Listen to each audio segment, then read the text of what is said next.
کہ میرا اور تمہارا کوئی تعلق نہیں ہے یا ہمارے بچے نہیں ہو اس لیے نہیں ہو پا رہے، تو وہ بہت اچھا تھا۔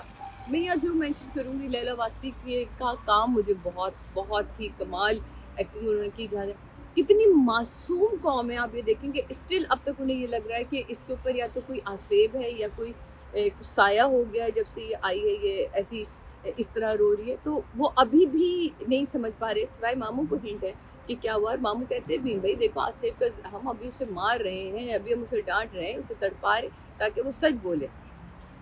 تو یہ مجھے بڑا اچھا لگا کہ کتنی سیدھی لوگ ہیں، کہ سمپل سے لوگ جو اس بات کو سمجھتے ہیں۔ پھر ماموں کا سمجھانا، تمہاری اس قربانی سے کوئی بھی خوش نہیں ہے، کوئی بھی خوش نہیں ہے، بلکہ وہ ماں بھی خوش نہیں ہے جو پہلے کبھی چاہتی تھی کہ تمہاری راشد سے منگنی ہو جائے، اب وہ بھی خوش نہیں ہے۔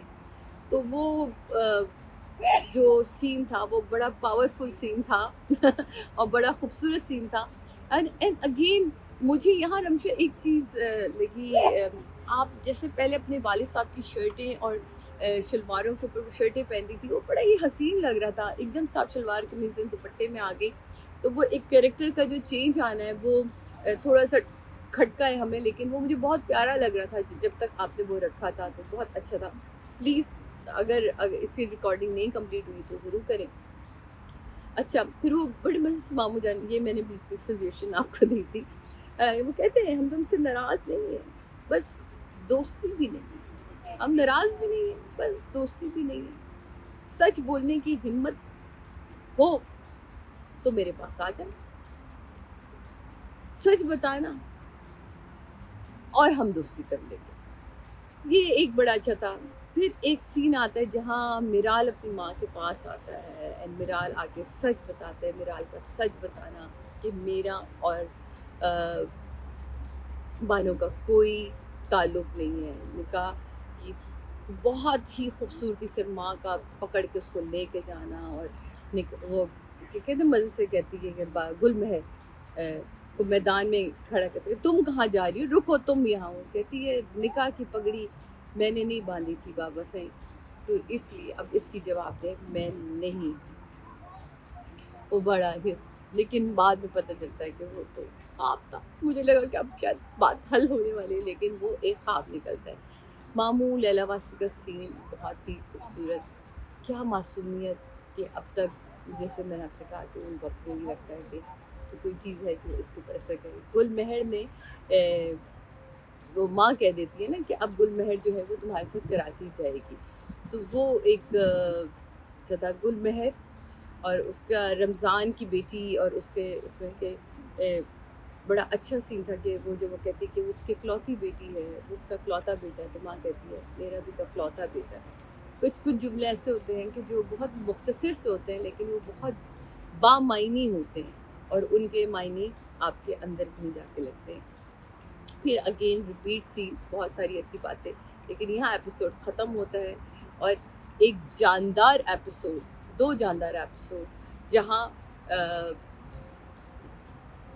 بلکہ پچھلے 3 ایپیسوڈ سے جہاں سے منگنی کا ڈیسیجن لینا، منگنی کا ہونا، منگنی کا ریئلائزیشن بھی ہے اس کے اندر، لیکن وہ اپنی انا میں اتنی پختہ ہے کہ اس کو پتہ ہے کہ میں جو کر رہی ہوں وہ بالکل ٹھیک کر رہی ہوں، اور مجھے میری اوقات میں رہنا چاہیے۔ اصل میں اس کو جو ہرٹ کر رہا ہے نا وہ یہ ہے کہ میری اوقات ہی یہی ہے، میں اسی میں خوش ہوں۔ تو یہ ایک چیز جو ہے وہ کریے۔ مجھے یہ ڈرامہ اچھا لگتا ہے، بٹ ناٹ دیٹ مچ جس کو میں کہوں کہ جی 10 آؤٹ آف 10 ہے، بٹ مجھے یہ ڈرامہ اس لیے میں اس کو ضرور کہوں گی کہ یہ ڈرامہ بہت ساری گرہیں کھول رہا ہے، بہت ساری دماغی طور پہ جو ہم پھنسے ہوئے ہیں کزنس میرجز کے اندر، بہت ساری ایسے ایشوز کے اندر، تو ان میں ہم پڑھی لکھی لڑکیاں ہیں جو ڈیسیجن نہیں لے پاتی ہیں، جیسے ہماری ہی لڑکی نے، ہیروئن نے جو ڈیسیجن لیا وہ بہت غلط ڈیسیجن تھا، جذبات میں آ کے ایسے ڈیسیجن نہیں لینے چاہیے۔